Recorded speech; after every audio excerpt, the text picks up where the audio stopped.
कि लगभग 40 करोड़ लोग इस कुंभ के महोत्सव में सम्मिलित होने के लिए आ रहे हैं। ये 50 दिन का जो ये मेला पर्व चलेगा, इसमें 13,000 गाड़ियों का संचालन करने जा रहे हैं। 700 के करीब मेला स्पेशल ट्रेन है जो लॉन्ग डिस्टेंस की हैं।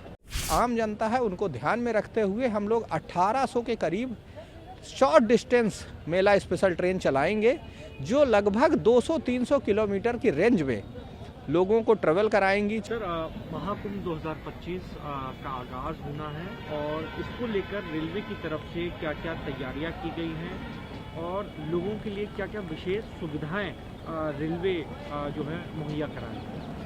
देखिए, महाकुंभ एक बहुत बड़ा अवसर है, बहुत बड़ा रेलवे के लिए, प्रदेश के लिए, देश के लिए, और न केवल हमारे देश का बल्कि देखा जाए तो यहाँ पे दुनिया के कोने कोने से लोग आते हैं। बहुत बड़ा लोगों का आस्था का जुड़ाव है। इसके लिए भारतीय रेल पूरी तरह से तैयार है। सबसे पहली आवश्यकता लोगों की होती है जब भी वे रेलवे प्रीमाइसेस में आते हैं कि उन्हें एक सुविधा के साथ एक ट्रेन मिल सके जो उन्हें उनके गंतव्य तक पहुंचा दे। हम लोग पूरे मेला अवधि के दौरान, अगर 45 दिन का मेला पीरियड है प्लस अगर 2-3 डेज प्लस माइनस करें, तो लगभग ये 50 दिन का जो ये मेला पर्व चलेगा, इसमें 13,000 गाड़ियों का संचालन करने जा रहे हैं, जिसमें हमारी 10,000 रेगुलर गाड़ियां होंगी और 3,000 हमारी स्पेशल गाड़ियां होंगी। ये स्पेशल गाड़ियों के बारे में मैं बता दूं, इसमें हमारी 700 के करीब मेला स्पेशल ट्रेन है जो लॉन्ग डिस्टेंस की हैं। लॉन्ग डिस्टेंस का मतलब ये है कि इसमें देश के कोने कोने से, हर जगह से लोग आ सकें, इसके लिए रेल प्रशासन ने इन विशेष गाड़ियों को नोटिफाई किया हुआ है, जो कि रिजर्व कैटेगरी की होंगी, जिनमें रिजर्व कैटेगरी के कोचेज लगे होंगे और लोग रिजर्वेशन करा के लंबी दूरी की इस यात्रा को तय करेंगे और इस महाकुंभ में सम्मिलित होंगे।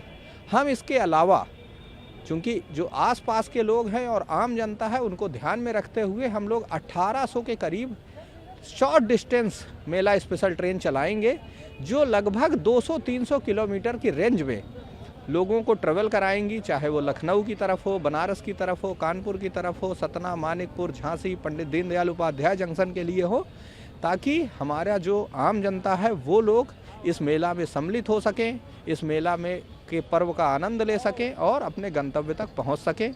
ये अनरिजर्व्ड कैटेगरी की ट्रेन होंगी, इनमें कुछ ट्रेन मेमू ट्रेन होंगी, कुछ हमारे कन्वेंशनल रेक्स होंगे और लोग इन गाड़ियों में यात्रा करेंगे। इसके अलावा हम लोग विशेष तरह की ट्रेन चला रहे हैं जिसे हम लोग रिंग रेल कह रहे हैं। इस रिंग रेल का मतलब ये है कि बहुत सारे यात्री ऐसे होते हैं जो न केवल प्रयागराज संगम में स्नान करना चाहते हैं, बल्कि चित्रकूट भी जाना चाहते हैं, बनारस भी जाना चाहते हैं, अयोध्या धाम के भी दर्शन करना चाहते हैं। ऐसे लोगों के लिए हम लोग ये रिंग रेल सर्विस चला रहे हैं, जो एक सर्किट में मूव करेंगी। जैसे वो प्रयागराज से ओरिजिनेट होंगी, बनारस होते हुए, अयोध्या होते हुए वापस प्रयागराज आएंगी। इसी तरह प्रयागराज से ओरिजिनेट होंगी, गोविंदपुरी होते हुए, चित्रकूट होते हुए वापस प्रयागराज आएंगी। तो इस तरह से हम लोग इस सर्किट में इन रिंग रेल ट्रेनों का संचालन करेंगे, ताकि हम लोग अधिक से अधिक लोगों को उनके गंतव्य तक सुविधा के साथ पहुंचा सकें। सर, लोग आएंगे, लाखों की संख्या, अफरा तफरी ना हो, सब कुछ सामान्य तरीके से चले, लोग वापसी भी सकुशल जा सकें, इसके लिए किन तरह के आप लोगों ने सुविधाएं कर रखी हैं? क्योंकि अमूमन कंट्रोल रूम आप लोग बनाते हैं, तो उसकी क्या विशेषता रहेंगी? दूसरा, जो लोग यहाँ आएंगे उनके रहने का या रुकने की क्या व्यवस्था की रेलवे की तरफ से है? देखिए, अभी आपने कहा कि इसमें लाखों की तादाद में लोग आएंगे, तो मैं थोड़ा सा आपको करेक्ट कर दूं, लाखों नहीं, इसमें करोड़ों की तादाद में लोग आएंगे। हम लोग जो हमें अनुमान दिया गया है सिविल एडमिनिस्ट्रेशन की तरफ से, वो ये है कि लगभग 40 करोड़ लोग इस कुंभ के महोत्सव में सम्मिलित होने के लिए आ रहे हैं, और उनमें से जो भी लोग रेल के द्वारा अपनी यात्रा करना चाहते हैं, उनमें क्राउड मैनेजमेंट एक बहुत बड़ा सब्जेक्ट है। क्राउड मैनेजमेंट हम लोग उसके लिए पूरी तरह से तैयार हैं। लोगों का मूवमेंट हम लोग यूनी डायरेक्शनल रखेंगे। मतलब ये है कि बहुत सारे हम रिस्ट्रिक्शंस इम्पोज करेंगे ताकि लोगों का मूवमेंट यूनी डायरेक्शनल हो, लोग क्रिस क्रॉस मूवमेंट ना करें, कोई आपस में उनमें टकराव की स्थिति ना हो। जैसे अगर हम प्रयागराज जंक्शन पे खड़े हैं तो प्रयागराज जंक्शन में केवल और केवल मेला पीरियड में जो पीक डेज हैं, जो हमारे नहान के दिन हैं, उनसे एक दिन पहले और 2 दिन बाद की जो अवधि है, उसमें एंट्री केवल लीडर रोड साइड से यानी सिटी साइड से होगी, और एग्जिट केवल और केवल सिविल लाइन साइड में होगा, ताकि लोग आपस में उनके आमने सामने आने की स्थिति ना हो। इसी तरह जो हमने यात्री आश्रय शेड बनाए हुए हैं, जिनमें प्रत्येक यात्री आश्रय शेड की क्षमता है लगभग 5000 एक समय पे, तो इस तरह से हम इन यात्री आश्रय शेडों में केवल इन प्रयागराज जंक्शन के ही यात्री आश्रय शेड में 20,000 लोगों को एक साथ रख सकते हैं, क्योंकि हमारे यहाँ पे 4 यात्री आश्रय शेड हैं और जो डिफरेंट कलर में कोडेड हैं। जैसे अगर आपको लखनऊ या बनारस की तरफ यात्रा करनी है तो आपको लाल रंग के यात्री आश्रय शेड में जाना होगा। आपको मानिकपुर, सतना या झांसी के लिए यात्रा करनी है तो आपको पीले रंग के यात्री आश्रय शेड में जाना होगा। आपको अगर पंडित दीनदयाल उपाध्याय के लिए यात्रा करनी है तो नीले रंग के यात्री आश्रय शेड में जाना होगा, और कानपुर की डायरेक्शन के लिए हरा यात्री आश्रय शेड है, ताकि लोगों का डायरेक्ट एक्सेस उस समय हम प्लेटफॉर्म पे रिस्ट्रिक्ट कर देते हैं, ताकि प्लेटफॉर्म की एक लिमिटेड क्षमता होती है, उससे अधिक अगर लोग वहां पहुंच जाएंगे तो प्लेटफॉर्म पे स्थिति अप्रिय हो सकती है। तो हम लोग सारे लोगों को पहले यात्री आश्रय शेड में ले जाएंगे, वहाँ से हमारे RPF, GRP, वाणिज्य विभाग के लोग और हमारे वॉलंटियर्स बहुत सारे, वो लोग लोगों को गाइड करते हुए, पहले से हमारे जो प्लेटफॉर्म है वो भी फिक्स होते हैं।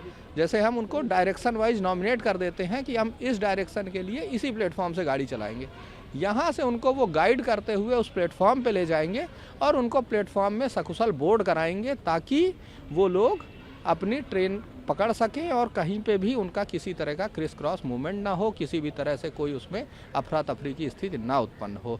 हमारे जो यात्री आश्रय शेड हैं, चाहे हमारे प्लेटफॉर्म हो, इनमें हमने सारी जो भी बेसिक एमिनिटीज़ हैं, चाहे वॉशरूम की फैसिलिटी हो, ड्रिंकिंग वाटर की फैसिलिटी हो, मेडिकल असिस्टेंस हो, हमारे टिकटिंग काउंटर हो, वो सारी चीज़ें वहाँ पे प्रोवाइड की हुई हैं, ट्रेन का डिस्प्ले हो, सारी चीज़ें वहाँ पे प्रोवाइड रहेंगी, ताकि लोगों को किसी भी तरह की असुविधा ना हो। वो उस प्लेटफॉर्म पे अपने यात्री आश्रय शेड में रहते हुए अपनी यात्रा सही तरीके से प्लान कर सकते हैं। सर, क्योंकि कुंभ में हर उम्र के लोग आएंगे तो आपको इलाज ज़रूरत होता है, और जब भीड़ होती है तो लोग घबरा भी जाते हैं, उस दौरान सांस ऊपर नीचे। ऐसे में रेलवे की तरफ से मेडिकल की क्या क्या सुविधाएं आप लोग मुहैया कराएंगे, ताकि जो लोग बीमार भी पड़े तो वो सुरक्षित अपने घर जा सके और उनको तुरंत इलाज भी मिल सके? देखिए, स्वास्थ्य एक बहुत बड़ा चैलेंज है। मौसम ठंडा है, अभी और ठंडे पड़ने की उम्मीद है,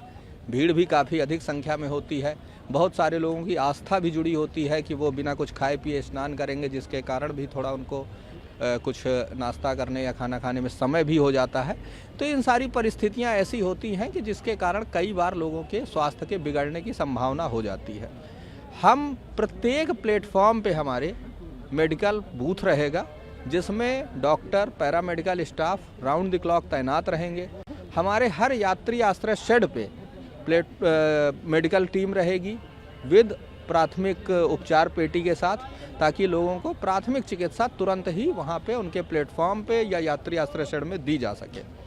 लेकिन जो हमारा अनुभव रहा है 2019 का, उसमें ऐसा भी रहा कि कुछ लोग की स्थिति ज़्यादा गंभीर हो जाती है, और चूंकि भीड़ बहुत ज़्यादा होती है तो उन्हें तुरंत ही नज़दीकी अस्पताल में ट्रांसफ़र करना भी संभव नहीं होता है, उसमें भी टाइम लग जाता है।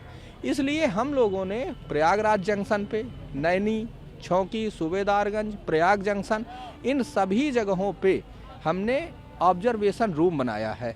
कैपेसिटी सभी की अलग अलग है, लेकिन अगर जैसे प्रयागराज जंक्शन की बात करें तो यहाँ पे 6 बेडेड हमारा ऑब्जर्वेशन रूम है, जो एक तरह का मिनी ICU है। यहाँ पर जो एक तरह से सेकेंडरी मेडिकल या जो थोड़ी सी गंभीर स्थिति के लोग हैं, उनका इलाज करने के लिए हमारी पूरी टीम, डॉक्टर्स की टीम, पैरामेडिकल की team with all equipments available रहेगी राउंड द क्लॉक।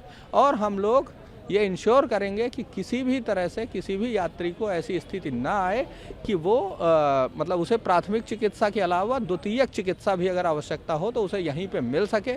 इसके अलावा अगर कोई बहुत गंभीर स्थिति में आ जाता है, बहुत ही सीरियस स्थिति में आ जाता है, ट्रॉमा की स्थिति है, उसे तुरंत ही किसी बड़े हॉस्पिटल में शिफ्ट करने की आवश्यकता है, तो हमारी एम्बुलेंस भी यहाँ पे तैनात रहेंगी और वो उनको इतना टेक केयर करते हुए वहाँ तक पहुँचाने की हम लोग प्रयास करेंगे कि वो लोग स्वास्थ्य के संबंधित किसी समस्या से ग्रस्त ना हो। एक आखिरी सवाल ले लेता हूँ, क्योंकि आपने 2019 का जिक्र किया।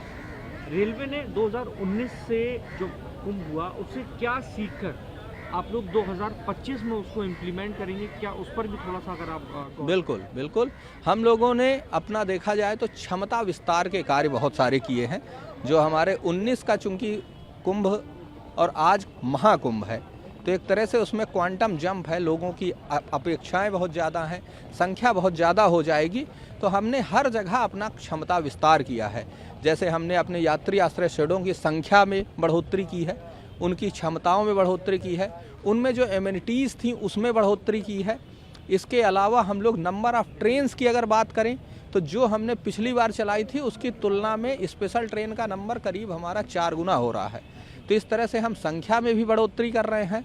हमने जो हमारे शहर में देखा जाए तो लेवल क्रॉसिंग गेट्स बहुत सारे थे, और ये लेवल क्रॉसिंग गेट्स कहीं ना कहीं रोड को और रेल के ट्रैफिक को दोनों को ही नुकसान पहुंचाते हैं, बाधा पहुंचाते हैं, क्योंकि जब रोड का ट्रैफिक निकल रहा होता है तो रेल के ट्रैफिक को रुकना पड़ता है, और जब रेल का ट्रैफिक निकल रहा होता है तो रोड के ट्रैफिक को, तो दोनों का मूवमेंट स्मूथ हो, सुरक्षित हो।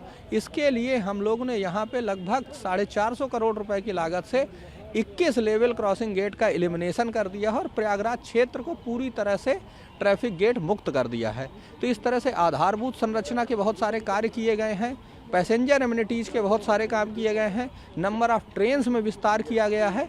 ये बहुत सारे कार्य हैं जो हमने 19 से सीखते हुए इनकी क्षमता में बढ़ोतरी की है, ताकि हम लोग जो जनता की आकांक्षाएं हैं, अपेक्षाएं हैं, उस पर खरे उतर सकें। न्यूज नेशन अब व्हाट्सएप पर खबरों की ताजा अपडेट के लिए न्यूज नेशन के इस QR कोड को स्कैन करें।